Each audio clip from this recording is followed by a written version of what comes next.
that transfer of energy from the fish through the fly rod is just it's unlike anything else.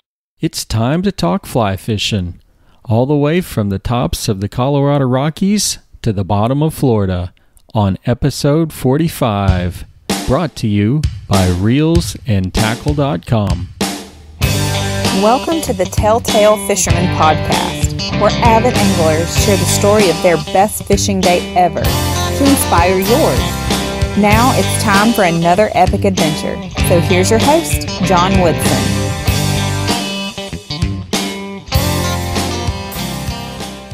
All right, welcome to today's show. Our guest for this episode is Chris O'Keefe, who's coming to us from Colorado. Chris, how are you doing? I'm doing good. Thanks for having me, John. I appreciate it. Oh, yeah, it's our pleasure. And I understand that things are cold and you've got a lot of flu bug and stuff running around out there in Colorado right now, so not much fishing going on, huh? Yeah.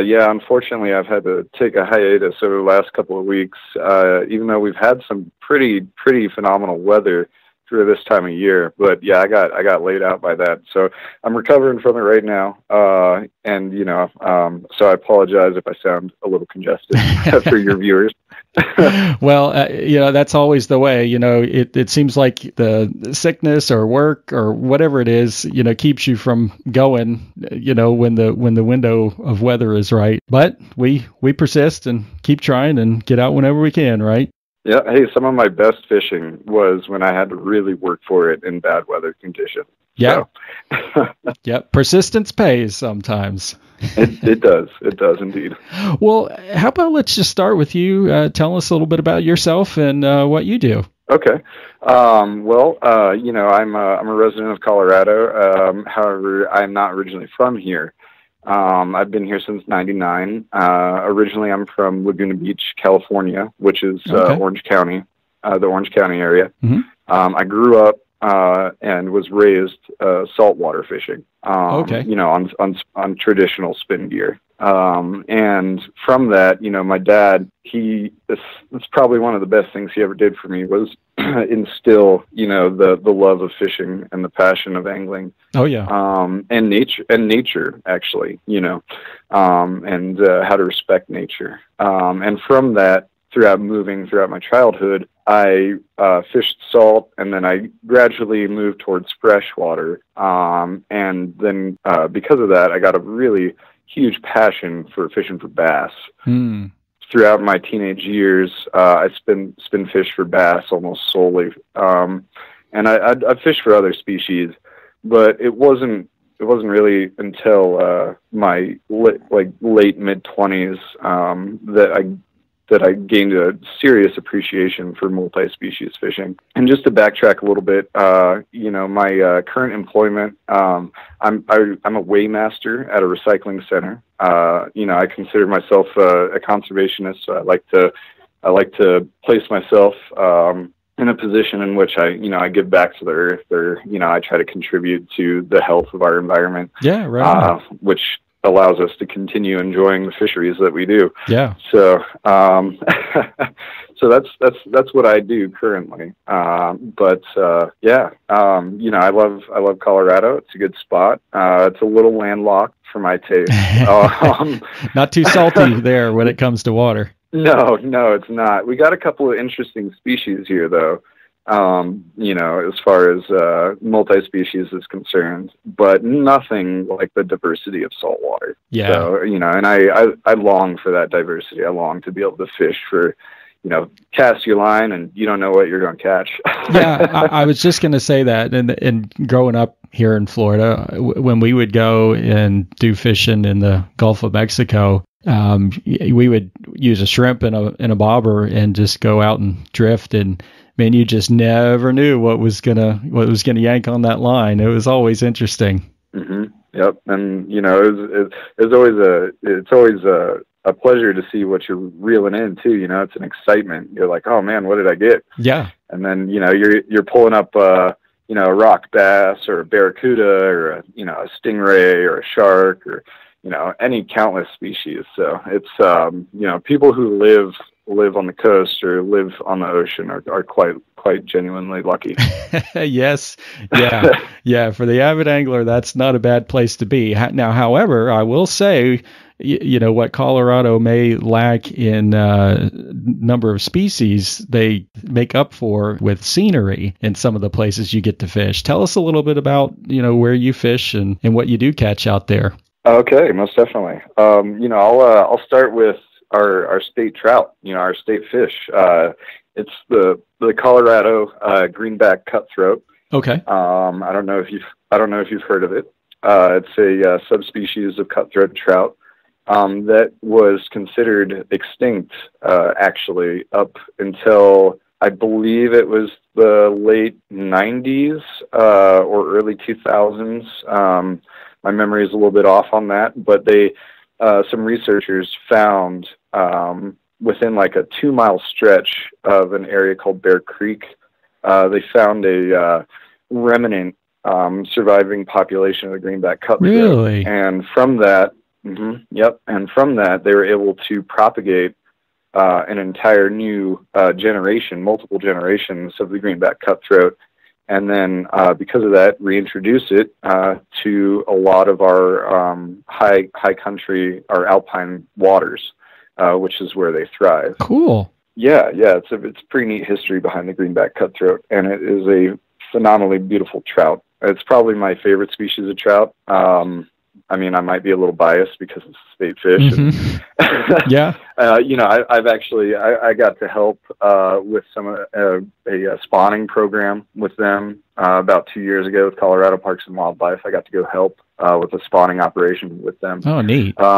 Yeah. So, speaking of that, the Alpine and the high country areas that we have here are just, it's breathtaking. Oh, yeah. A lot of times you have to drive multiple hours to get to some of these, just the parking lot of some of these areas, and then hike in, multiple miles to get to these waters. And every time, it's worth the blood, sweat, and tears to get there, because when you get there and you're standing among these high mountains and these expanding forests and this crystal clear high country water, and you see these, trout, whether they're roaming the banks or whether they're feeding top water or, whatever the case, and you get hooked up with one of these fish, it's an unbelievable feeling, unbelievable experience, because you get to see so much beauty in one area. Oh, yeah.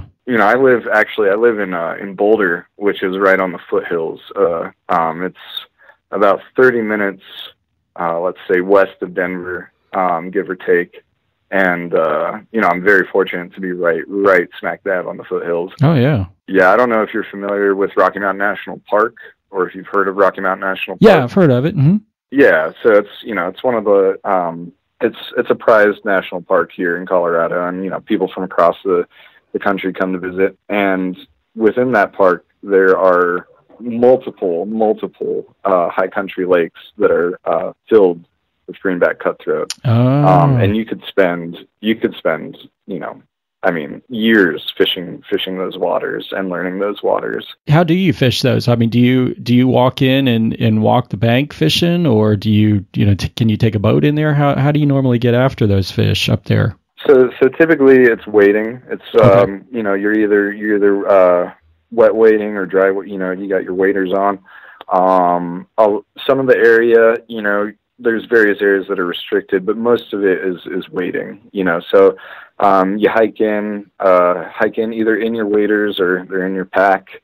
You can float tube some of these areas also. Oh, okay. So some people get a little ambitious and they'll hike in with a backpack and float tube and go tubing on these high country lakes. Yeah. But most of it is wading. So you'll be wading along the banks or out into chest deep water, and trying to get as close to these fish as possible, because as a fly fisherman, our reach is quite limited compared to traditional tackle. Right. So we really have to work get into the zone of where those fish are so we can target them. Yes. With our tackle. We were talking a little bit before the interview. So you've been really into fly fishing here the last 3 years, it sounds like? Yeah. I grew up spin fishing. I love traditional tackle. I think it's a great way to get anyone out on the water and, to get people catching fish. But when it comes to angling and when it comes to for me, the intimacy of connecting with nature, connecting with that particular fish, fly fishing has brought it to a whole nother level. Yeah. For me, when you connect, when you set the hook on a fly rod, it is worlds different than setting a hook on a spin rod. Yeah. The transfer of energy that you get when you're fishing, when you're fly fishing, when you're setting that hook, that transfer of energy from the fish through the fly rod is just it's unlike anything else. So I was introduced to fly fishing by a coworker a couple years ago, and I was like, okay, I'd been spin fishing my whole life, and I'd always, there's always this, I guess there's not really a negative stigma, but, people tend to have this idea that, fly fishermen look down upon spin guys, and spin guys, talk smack about fly fishermen. Right. There's back and forth in the community of anglers about this, and, that is there to some extent. There are some people, who have various opinions, but, overall, fishing's fishing. Right. Fly fishing just takes it to the next level for me. I think it's a lot more challenging, for one, because you're trying to present something. Most spin fishing is based off reaction strikes. You're trying to get that reaction strike from a predatory fish based on whatever gear you're throwing, whatever lure, whether it's jigs or top water or, divers, stuff like that, Rapalas, whatever the case. It's a lot of it's reactionary strikes. Whereas with fly fishing, you're trying to present something to the fish that imitates something in their natural environment, something that they would see and eat on a regular basis. Right. Now that's not always the case. I'm a stream, I do everything from nymph fishing to dry fly fishing to streamer fishing to, I throw everything at them. And when you're throwing streamers, that's very similar to when you're throwing regular spin gear, because it's, a lot of reactionary strikes. Mm-hmm. You're pulling it real quick. It's got a lot of movement in the water. It's got a lot of action, and those predatory fish go after that. But yeah, fly fishing just kind of changed the game for me. So the first few years, I didn't really quite appreciate it as much as I do now. And I think what did that was fly tying.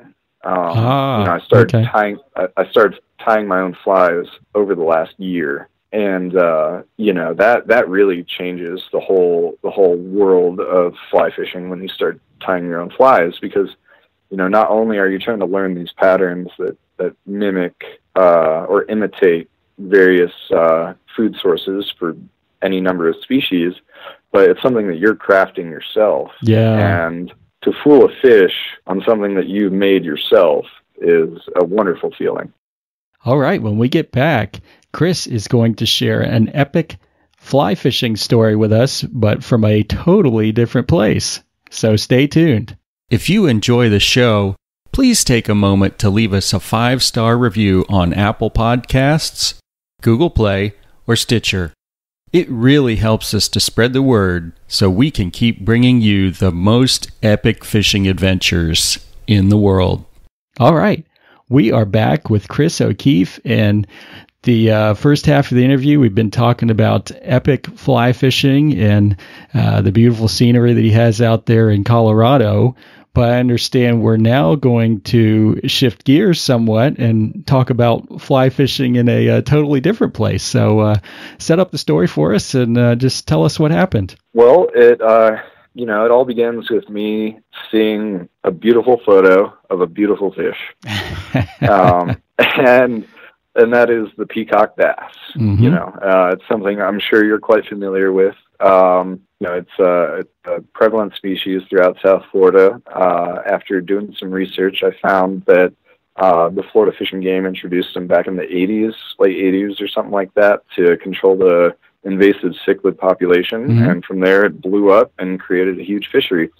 And when I saw the first photo of peacock bass, and, growing up, spending many years bass fishing for largemouth and smallies, I was like, oh man, I got to get that fish. I got to put, that fish is on the bucket list. Mm-hmm. I got to go after that fish. So, I put a trip together. I convinced one of my buddies, one of my good fishing buddies, to come with me. So this was August 2017. We put the trip together for January 2018, because I had done some research and read that the winter months are kind of right before spawn, like January, February, March, are typically good months to fish for peacocks, because the weather is warm but not scorching. Right. It's comfortable for the fisherman, I should say, especially the Colorado fisherman. So, yeah, I'm not used to the humidity, and I'll get into that here in a second. So we scheduled the trip, and a couple months pass, trip's getting closer, and my buddy and I, we start whipping up all these flies for the trip, and we're like getting really pumped, right? And then we get some really, really sad news, and that was the cold fronts that came through. And unfortunately, I did a little research again, and I found that a cold front came through like 2010 mm-hmm. and totally decimated a large portion of the peacock bass population and other tropical species. And I was crossing my fingers that wouldn't happen, but lo and behold, it didn't happen to that severity, but it did happen. Mm-hmm. The cold front did wipe out a lot of species. So we get to Florida, we're like, we're not sure what to expect. We're like, oh man, because we only got 2 days to fish. Oh, quick we trip. didn't schedule a long trip. Yeah, this was just some recon. Get in, get out. Feel the water. Kind of establish a baseline so we can come back. And I was hoping that the trip, or that the weather would be a lot fairer than it was before we got there, because with any fishing trip, it's largely dependent on the weather, and the weather can screw a whole trip over. No, absolutely. We were very concerned about that, but being the anglers we are, it's never not a tough day fishing for us. We're always out there slaving just to get a single hookup. Mm-hmm. And it's not that we're bad fishermen. It's that we're out there fishing in all conditions. Yep. We're not fair weather fishermen. We don't wait for the sun to come out and for the conditions to be perfect. We go out and target species any time that we can. Yep. You go when you can go. If it's snowing. Yep, basically. So we show up, right? And, we fly in Friday, and we get there Friday night, and we get some rest, some good solid sleep. We wake up Saturday, and we fish for about 12 hours straight Saturday. We didn't even stop for lunch. And to give you an idea of just how turned off the peacock bass were, we caught a total of 15 fish. And I was kind of, I was kind of surprised by that, but taking in all the environmental factors, cold weather, cold water for these tropical species, it not only turns them off, but it stresses them out, and it makes them not want to eat. Mm-hmm. So the fact that we caught any fish at all is a blessing. Yeah. And the day started kind of rough. We started down in the Lake Ida area. Mm-hmm. There's like a Lake Ida Park. It's like I forget the exact name of it, but we started fishing in the park area and then worked our way up north and fished various canals. And I'd say we probably got onto our first peacock bass at about 11 a.m. And it was a small guy. And here's the thing, is that I came with the anticipation of, catching larger peacock bass. Mm-hmm. So I had tied up a number of flies that were larger imitations of shad and shiner. Okay. Whereas my buddy, he came with kind of a smaller fly arsenal. He tied up various craft fur bait fish and other forms of bait fish, but in a smaller size. And he dialed it in. He was nailing them. Yeah. So, and I was kind of like, the whole day I was like, what's going on here? Like, why am I not getting strikes from bigger fish? And I started seeing a trend, and that unfortunate trend was that along the banks of everywhere we fished were larger dead peacock bass. Oh. And, I talked to a local, his name's Matt Logue. He's a great guy, Logue Fishing on Instagram. But, he gave us some insight to that, and it's that, when these he's a native basically, and he told me that when these cold fronts come through, typically the larger fish die off first. Really? The older fish, yeah. And in his experience, he noticed that the larger fish died off first. Yeah. Whatever the case behind that is, I'm not quite sure, but yeah, that's interesting. I was able to kind of actually see that, in person, because I counted over, 50 dead peacock. Wow. And a number of them, I'd say probably about half or more, were in the 3 pound plus range. Yeah. And it was heartbreaking. It was very sad to see these beautiful fish just belly up, rotting on the banks. Mm-hmm. And here I am throwing gear at them to fish that aren't really there anymore. Yeah. And the larger fish that are there are very stressed. So, my buddy, he was catching it. He caught, back to back. He was just catching, a couple of fish every hour or so. And, I was busting my butt, breaking my arm. I don't know if you know the difference in weights of fly rods. Yeah. Mm-hmm. But he was using, I believe it was a 5 weight. Yeah. And I was using a 7 weight. Okay. Throwing big meaty, flies at these guys. And by midday, my arm was just killing me. I hadn't caught a fish yet, and I was just bumming. And when it comes to fishing, when it comes to, working all day, sweating and busting your butt, and you're not catching anything, it starts to demoralize you. Oh, yeah. Like, oh, man, you're like, I'm out here. What am I out here for? Like, right. I haven't caught anything. Like, why am I doing this to myself? And up until the moment that you get that hookup, you start thinking these things. And the second that you get that hookup, that all washes away. Yep. And I remember exactly, basically this gentleman, Matt, he told us, find the culverts, find the structure. That is where the warm water will be, and that's where the peacocks will be. Okay. And so we changed our game, and we started just targeting structure and culverts, and we had a lot of success with that. And I remember it was about 2 or 3 in the afternoon. It was like 70 some odd degrees. It was actually a very nice day, partly cloudy. And I remember cruising up on the bank, looking down, walking the bank of this larger canal. I believe it was it wasn't the Lake Ida Canal, but it was the one that runs east to west and intersects with it. It was one of the larger ones. Mm-hmm. And we were walking along the banks, and I got my polarized shades on, and I'm, scanning the water, and I see this culvert barely sticking out of the water. And I look in front of it, and I see a school of peacocks. I'm like, yes, this is it. And I look over to my buddy, and I'm like, hey, man, I'm probably going to screw this up, but just give me a second here. There's a school, and I'm going to get into them. And he's like, all right, you got this. And he whipped out his camera. He had more faith in me than I did at that point. And first cast, what I was using was what's called an EP minnow. And they're used for, various saltwater species. But I tied a few of these EP minnows up in shad, in a shad pattern. I drop it kind of like at a 45 across the opening of the culvert that's in the water, and lower in the water column.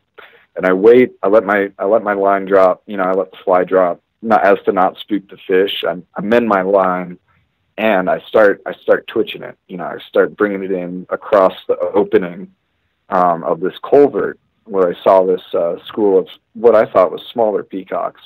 I'm stripping it, and then, bam! I get this massive hit, and it happened so fluidly that the fish took it. I set the hook.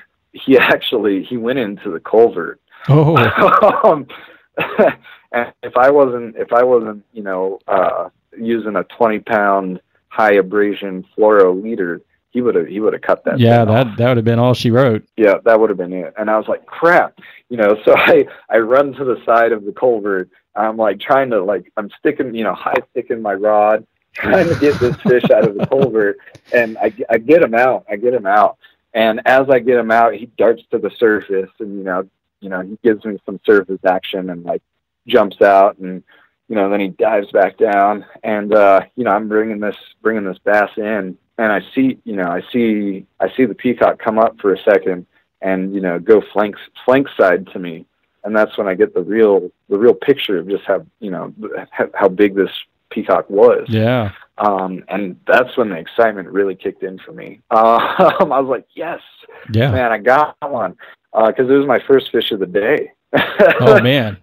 Was this peacock at 2:00 in the afternoon after fishing for 6 hours already, 7 hours already, and that could have been the only fish I caught the whole trip. Landing that bass and sharing that moment with that peacock, with that beautiful fish, was all that I could have asked for. I landed it. It was a pretty quick land. As I was saying, the fish was stressed, so I don't think he had a lot of energy. He came in pretty quick. Because peacocks are typically fighters, they, from what I understand, at least, they're pretty aggressive and they like to fight. This guy, he put up a decent fight, but not as long as I was anticipating. So I landed him pretty quickly, got him back in the water and back home pretty quickly. But the moments that I had with that fish were amazing. And being able to, I clocked it. It was over 18 inches, and I didn't have a scale, unfortunately, but I did, I guesstimated it at a little over 3 pounds. Okay. And, cause, I got some experience with bass, right? Right. so, and I clocked it in at a little over 3 pounds, and, that, to me, that's a good bass. That's a healthy bass. Oh, I know absolutely. there's plenty of larger bass out there in this world, but, getting a bass that's, 3+ pounds that's a good fish. I got my moment. I got my moment with the peacock bass. I got my picture, got her back in the water, and let her go home so she could grow. All right. Well, Chris, that was an awesome story, man. I really appreciate you coming on today and sharing that with us. Thank you so much. Of course, John. Thank you for having me on Telltale Fisherman. Thanks for listening to today's show. We really appreciate you. Please be sure to subscribe, rate, and review the show so that you don't miss an episode, and to help make sure that others don't miss the boat. This has been the Telltale Fisherman Podcast. Thanks for sharing another great tale with us. Be sure to check out the show notes page for more info on today's show and the gear we talked about. Keep those lines tight, and we'll catch you next time right here on the Telltale Fisherman Podcast.